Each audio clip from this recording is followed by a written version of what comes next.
Well, I would start by asking simple questions. Before the deal brokered by United States in the Trump administration, whatever name you may want to give it, what did other administrations, whether in the United States or Europe or anywhere else, did they offer? What is it? I mean, we could be talking about something. Let's talk about it. Before we come to Trump administration and the deal brokered, you're a journalist, you follow different events and the news and so on, you put things in their perspective, in history and so on and so forth. Make a reference, well, even if you don't make it to me now, but in your mind, try to remember what other deals that had been brokered by anybody that were even suitable to deal with the problem in DRC, that may be failed because of this or that, and you may put the blame on anybody you wish to. So my question is, where is that? Therefore, if there isn't, maybe you can even go into more details later. Trump administration came. First of all, I thank them that they even paid attention to the problem at all. They could have ignored that problem like many have, and just focused on what is happening in the Middle East, in Ukraine, Russia, Iran, and those are, in people's minds, more important than having to deal with this African problem. Yeah, it shouldn't matter to anybody, as we have seen it in the past. So, but they took time. Now, I'll try to summarize what my reading of that deal is and how it came about. Once they decided they are going to deal with the matter, there are really three pillars it is built on. One is economic, if you will. The other is security. The other is political. And I think these three are so closely related that you can't just deal with one ignoring the other, because the three are part of the problem.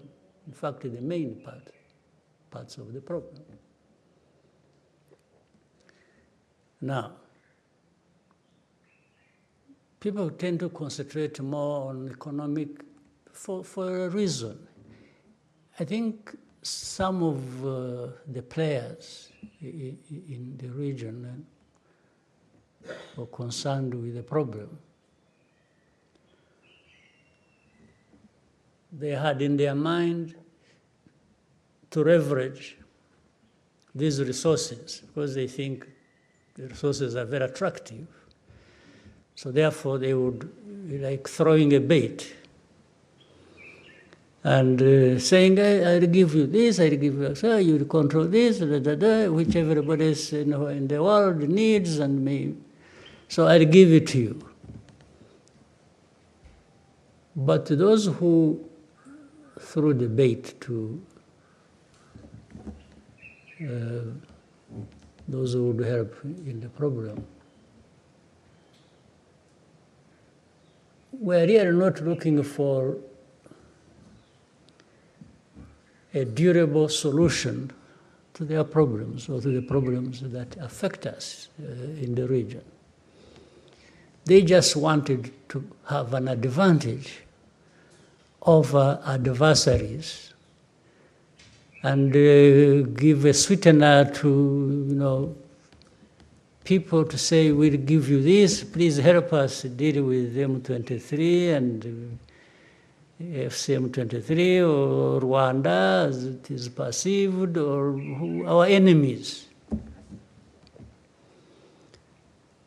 And that then people would just be attracted to that, take it, and address the problem the way the government of Congo saw it.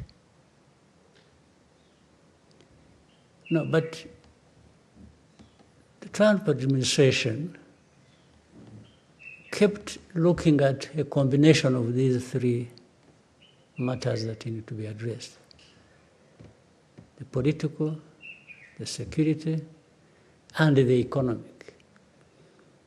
While in some other people's minds, it was just economic.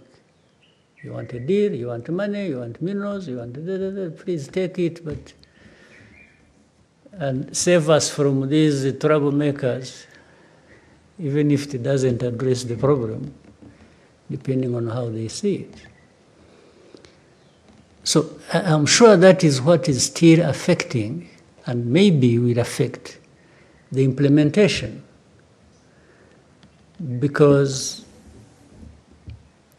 what people had in mind is not necessarily 100% what they are getting. But in addressing any problem like this one, it's give and take.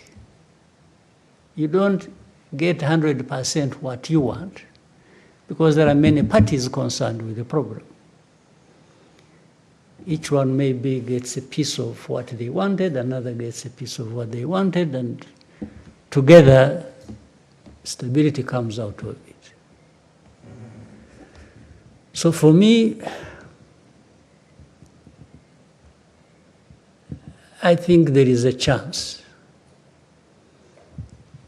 that we may get somewhere with that. And why I asked the previous question, the other question about the previous handling, the different administrations handled this matter, it was like actually there was less caring for how to deal with this matter than we have now. Because for them it will just be, M23, sanctions, Rwanda, and that's it. But how do you handle things like this and expect? I don't think they have even learned from history. In fact, it is the same people also who failed in those years that, and now because we talk to many of them, it's like, yeah, but what do you think about this Trump thing? We see, but, and it's like they don't even hide the fact that they are disappointed because they are not at the center of it. It's like, what do we have? For us, what do we have in it? And I tell them, but that's none of my business. You were here all these years doing nothing except doing the wrong thing. Because I asked some of them, when you really went all out and were sanctioning Rwanda, sanctioning M23, praising the other side, and then vague about FDLR, and what did you really think you were doing that would address the problem? So why would you be asking me anything? You should have asked me that time. You did, I explained to you, you didn't listen to me. You decided to do things the way you wanted because you thought... And in fact, I also don't stop reminding them that actually they are part of the problem. The main part of the problem of this Congo situation is external, in actual fact. Look at the UN presence in Congo. How many years has it been there now? So, and I keep asking people, you sat long ago and decided to create this mission. You did. But it's a couple of decades it's been there. You never take stock of what you achieved, what you are doing there. But you keep running with the machine, keeps going. Second, coupled with that, if you look at, you have heard of something called the group of experts who tell the stories of what's happening on the ground, who are supposed to guide some of the actions and so on and so forth. The expertise they provide, the reports they write, actually do not have anything to do with the situation itself. These reports were written long ago, when they were being given the mission. So they just come to make sure that everything conforms to that as of origin. Because that's why you always find it's all others guilty in this situation of different things, except the actual perpetrators. You will never find they write anything comprehensively about FDLR. You will never find they write anything comprehensively about how government institutions are connected with FDLR in spreading hate ideology, genocide ideology. Things that are then done in broad daylight for everybody to see. So you wonder how experts cannot see that. But all the reports, 75%, it's blame on AFC M23 and Rwanda. And they're always tight because they say, Rwanda backed M23. You will tell me in your research, if you ever saw anywhere DRC backed FDLR, you will never. So the narrative is already written. They just come here to make sure things are adjusted to suit what they want. They talk about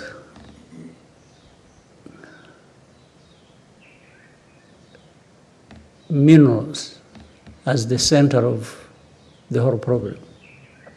By the way, they should also blame themselves Because if you highlight minerals, and then later on you blame somebody for also saying, yes, we have a deal in minerals, but around that we want to solve a problem. Because they are the ones who highlighted the minerals in the first place. So how do they blame Trump administration for saying we got a big deal on minerals? Yeah, but you made the minerals the issue. You, the people who are blaming everybody, including blaming Trump administration. But the way they used that, it was like Rwanda is just in Congo doing whatever, supporting M23, or even the existence of M23 is about minerals, according to them. So they keep playing, even overplaying this narrative. In the end, it works to the detriment of the solution to the problem. Now, it really becomes like, it's like having arsonists being the judge and the prosecutor of people for burning down the house.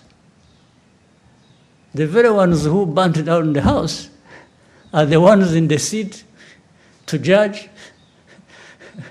to prosecute, and everything. This is what happened. So some people oversimplify this matter, and take it just to the surface. It's about blaming AFC M23, Rwanda, former president of DRC, you mentioned. By the way, do you know that maybe, I don't know why you should never forget things conveniently. You know how the current president came to be president?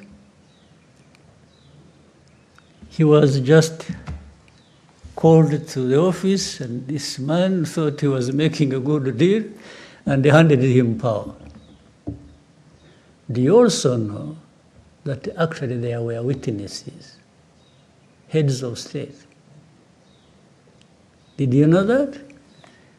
One of them being the former president of Kenya, the other one being President Kenyatta, the other one being the president of Egypt, Sisi, the other one being President Ramaphosa of South Africa. You ask to go and visit them and ask them this question. So this whole thing, you see, no, I wish they could actually come forward and say, hey, wait a minute, by the way, we know this story. The story, and the other thing is, you also know that Rwanda being blamed for M23, FC M23, Eastern Congo, blah, blah, blah, and so on and so forth. Fine. You can blame us for doing whatever we could to make sure FDR doesn't cause Rwanda problems, and whoever was supporting that. But you cannot blame us for the start of this conflict,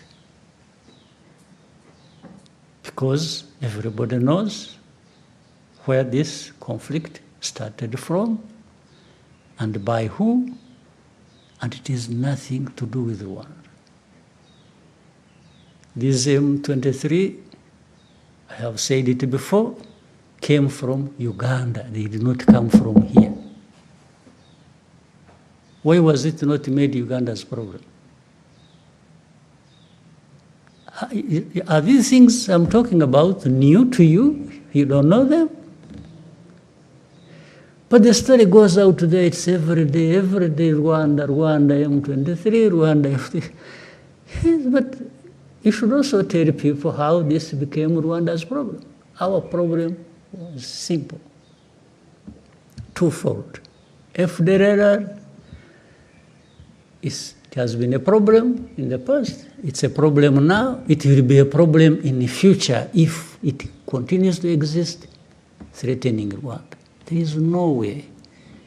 We don't, as I again said before, we don't need anybody's permission to protect our country.